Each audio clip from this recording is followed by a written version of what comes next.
Have you ever been to the UK? If you go, just prepare to be disappointed by petrol stations. Yeah, they're nothing like this. This place is huge. This is an entire grilled chicken. And I love the patriotism behind America.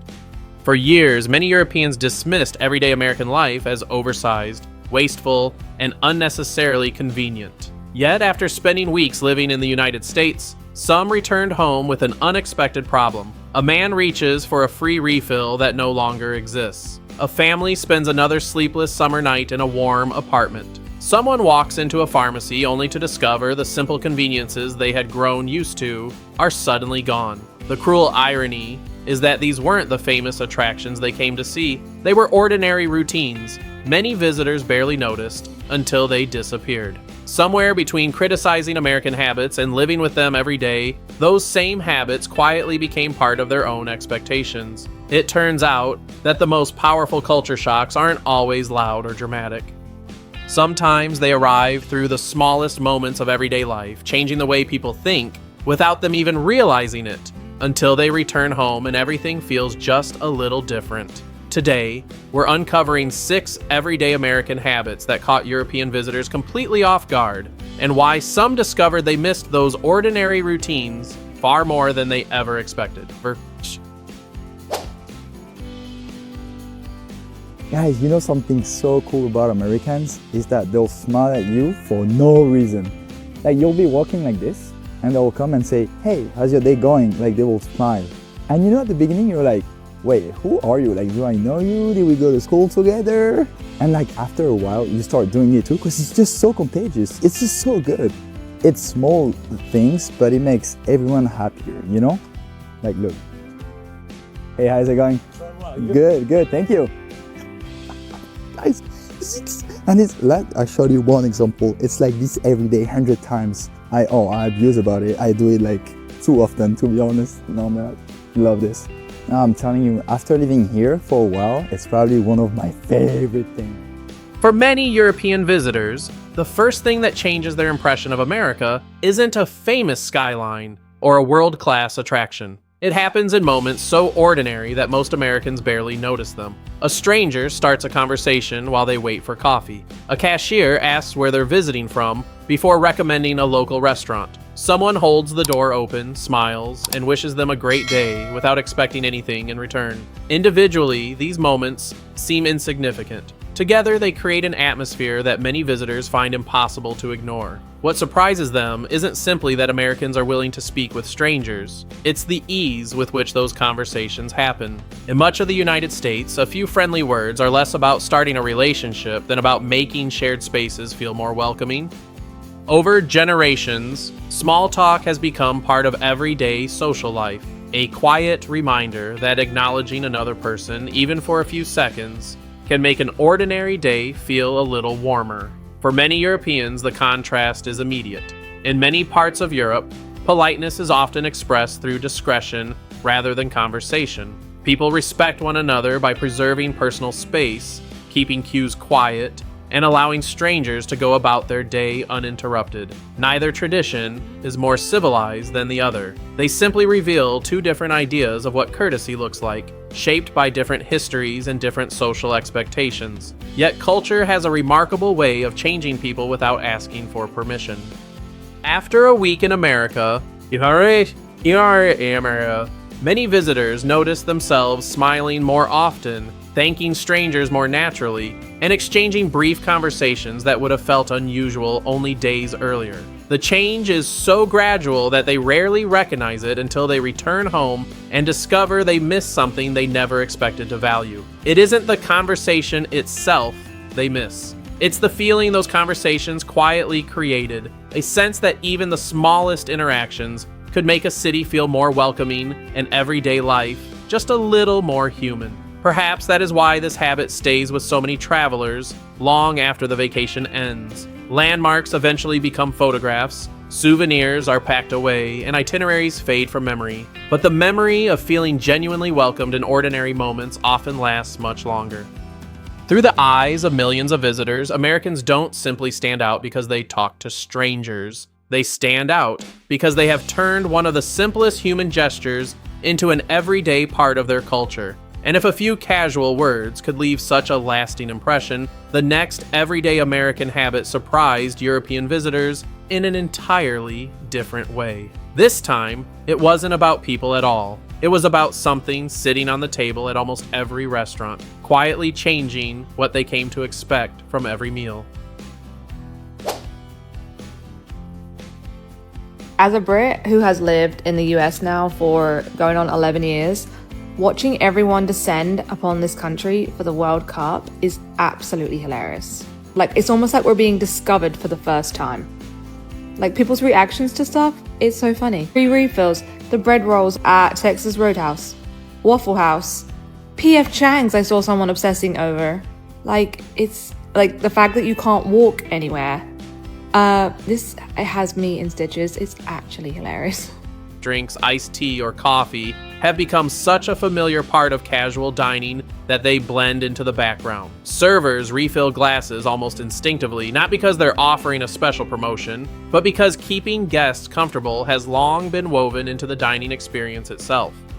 That small interaction can feel surprisingly unfamiliar to someone seeing it for the first time. Across much of Europe, beverages are typically purchased one at a time, so another drink usually means another charge. The difference isn't simply about price. It reflects two dining cultures shaped by different traditions, customer expectations, and business models. One emphasizes individual orders, while the other often places greater value on making the meal feel uninterrupted from beginning to end. What leaves the strongest impression isn't the extra soda or the money saved, it's the quiet shift in expectations that happens almost without anyone noticing. After several days in America, visitors stop wondering whether another refill will arrive. After a few weeks, they barely think about it at all. An empty glass no longer signals the end of a drink because someone usually notices before it ever becomes a problem. Convenience gradually stops feeling like a pleasant surprise and simply becomes part of everyday life. That realization often arrives only after the journey is over. Back home, the familiar routine returns. Another drink means another order, another decision, another line on the bill. The restaurant hasn't become less welcoming, and nothing feels objectively wrong. Yet many travelers suddenly recognize how quickly they had grown accustomed to a different rhythm of hospitality, one where thoughtful service often anticipated a customer's needs instead of waiting to be asked. Perhaps that is why free refills remain one of the most frequently mentioned American experiences among international visitors. On the surface, it seems like a minor detail. In reality, it reflects a broader cultural preference for comfort, convenience, and making everyday experiences feel effortless. Sometimes the most memorable parts of a country aren't the spectacular attractions at all. They're the ordinary habits people stop noticing because they happen every single day. And if something as simple as an empty glass could reshape the way visitors thought about dining, the next American habit expanded that same idea far beyond the restaurant. It changed the way millions of people move through daily life, and left many Europeans wondering whether convenience itself could become a way of living.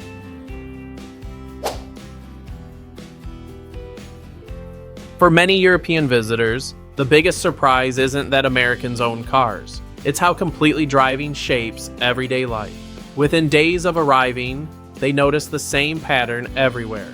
Morning coffee comes through a drive-thru. Weekly groceries fill the back of an SUV or pickup. A 40-minute drive to visit friends is casually described as just around the corner. Before long, they realize the car isn't simply a way to travel. In much of America, it quietly determines how people organize their entire day. That way of life grew from both history and geography. After World War II, millions of families moved into expanding suburbs, while a growing interstate highway system connected communities across enormous distances. With abundant land available, neighborhoods spread outward instead of upward, making driving the most practical way to reach work, school, shopping, and recreation. Over time, the automobile became more than a convenience. It became part of the country's everyday rhythm. For many Americans, a car also represents something more personal. It offers the freedom to leave when you choose, take your own route, and plan life around your own schedule instead of someone else's. That sense of independence has been woven into American culture for generations. It's one reason many Americans think about distance differently, often measuring a destination by driving time rather than by miles. A 40-minute drive rarely sounds unusual because mobility has become an everyday expectation. The contrast is easy for many Europeans to notice. Across much of Europe, cities developed long before automobiles existed. Compact neighborhoods, higher population density, extensive rail networks, and walkable streets made a different lifestyle possible. Daily errands often require little more than a short walk, a bicycle ride, or a quick train journey. Neither system is inherently better. Each reflects the history, geography, and priorities of the places where it evolved. Many visitors are equally surprised by America's preference for larger vehicles. At first, SUVs and pickup trucks seem unnecessarily big. After spending time in the country, however, they begin to understand why they are so common. Longer drives, family road trips, home improvement projects, outdoor recreation, and weekly grocery runs all become easier when a vehicle is designed to carry more people and more cargo. What once seemed excessive gradually begins to feel practical. The biggest change often happens without visitors realizing it. Distances that once sounded inconvenient become routine. Planning several errands in a single trip feels efficient instead of exhausting. Daily life starts revolving around the flexibility of having a car ready whenever it's needed.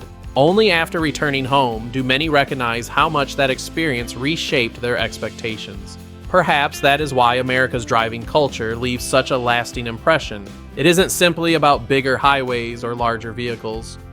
It reflects a lifestyle built around mobility, where freedom of movement creates more choices in work, family life, and everyday routines. For many European visitors, understanding that difference changes the way they see America far more than any famous landmark ever could. And if America's roads revealed a different idea of freedom and convenience, the next habit surprised visitors the moment they stepped indoors. Because across much of America, comfort isn't treated as an occasional luxury. It's simply expected.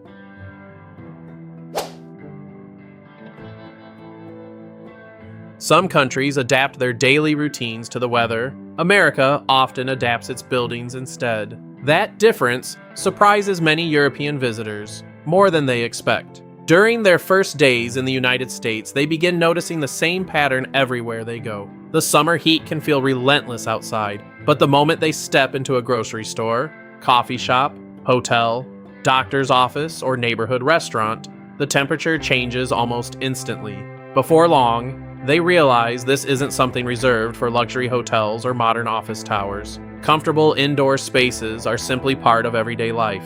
That expectation grew from both climate and culture. Large parts of the United States experience long, intensely hot summers, making reliable air conditioning more than a convenience. But over time, Americans didn't just cool their buildings. They designed daily life around the idea that people should be comfortable wherever they go. Shopping, dining, working, exercising, or simply running errands became activities that could continue regardless of the weather outside. Comfort gradually became part of the infrastructure itself. It also reflects a broader American mindset. Throughout much of the country's history, new technologies have often been embraced when they improve everyday life. Air conditioning followed that same path. Rather than adjusting schedules to avoid the hottest hours of the day, Americans increasingly transformed the spaces around them. The goal wasn't luxury, it was consistency. Whether entering a supermarket or a small neighborhood pharmacy, people came to expect the same comfortable environment. Across much of Europe, a different history shaped a different outcome. Many cities were built centuries before modern cooling systems existed, with narrow streets, thick stone walls, and architecture designed to work with the local climate. Even today, historic preservation, higher energy costs, and generally milder summers mean air conditioning remains less common in many homes and public buildings. Neither approach is inherently better. They simply reflect different environments and different ways of solving the same problem. What surprises many visitors most is how quickly their own expectations begin to change. After spending several weeks in America, walking into a cool building no longer feels like a pleasant surprise. It simply feels normal. Only after returning home do they notice the difference. A warm apartment, a crowded train, or a restaurant without air conditioning suddenly feels less comfortable than it once did. Nothing around them has changed. Their expectations have. Perhaps that is why this habit leaves such a lasting impression. America's widespread use of air conditioning isn't memorable because it feels extravagant. It's memorable because it quietly fades into the background, allowing everyday life to continue comfortably no matter what the weather is doing outside. For many European visitors, it becomes another reminder that America's biggest differences are often found not in its famous landmarks, but in the ordinary routines that millions of people rarely stop to notice. And if Americans built comfort into the places they live and work, the next habit revealed that they also built convenience into the way they shop, transforming an ordinary grocery run into an experience that many European visitors never expected. For many European visitors, the first trip to an American supermarket feels like stepping into a completely different way of life. The shopping carts are larger, the aisles seem endless, and families casually fill their carts with enough groceries to last for weeks. Giant packs of paper towels, dozens of eggs, and drinks sold by the case make many first-time visitors wonder how anyone could possibly need so much at once. It doesn't take long to realize the answer has very little to do with consuming more. In much of America, people often drive longer distances, live in larger homes, and have enough pantry and freezer space to stock up. Buying in bulk simply means fewer shopping trips, better planning, and more time saved throughout the week. What first appears excessive soon begins to look surprisingly practical. Across much of Europe, daily shopping follows a different rhythm. Compact neighborhoods, nearby markets, and smaller living spaces make it easier to buy fresh food every few days instead of filling an entire cart at once. Neither system is inherently better. Each reflects a different combination of geography, urban design, and everyday habits. What surprises many visitors is how quickly their own perspective changes. After experiencing the convenience of completing an entire week's shopping in one trip, many begin organizing meals, kitchens, and even their schedules differently. The oversized shopping cart no longer feels like a symbol of excess. It becomes a symbol of efficiency. That realization often becomes strongest after returning home. Standing in a familiar supermarket, many travelers suddenly understand that America's oversized packages were never really the point. They were simply part of a lifestyle built around distance, space, and planning ahead. Once they experienced that system for themselves, it no longer seemed unusual. It simply made sense. Perhaps that is why American supermarkets leave such a lasting impression. They reveal that even something as ordinary as grocery shopping can reflect the values of an entire country. Sometimes the biggest culture shock isn't how much people buy, it's discovering why they buy that way. And if America's shopping habits reshape the way many Europeans thought about convenience, the final everyday habit left an even deeper impression. It wasn't found in supermarkets or on highways. It was something millions of Americans do without a second thought, yet it quietly changed the way many visitors experienced everyday human connection. Of all the differences European visitors notice in America, this is often the one they remember the longest. It doesn't happen at a famous landmark or inside a world-class museum. It happens while waiting for coffee, browsing a grocery store, or holding the door for a stranger. Someone smiles, starts a conversation, recommends a local restaurant, or simply wishes them a great day before walking away. These encounters last only seconds, yet they quietly shape the way many visitors experience the country. For most Americans, those moments hardly seem unusual. Small talk isn't necessarily about making friends. It's a simple way of acknowledging another person's presence and making shared spaces feel a little more welcoming.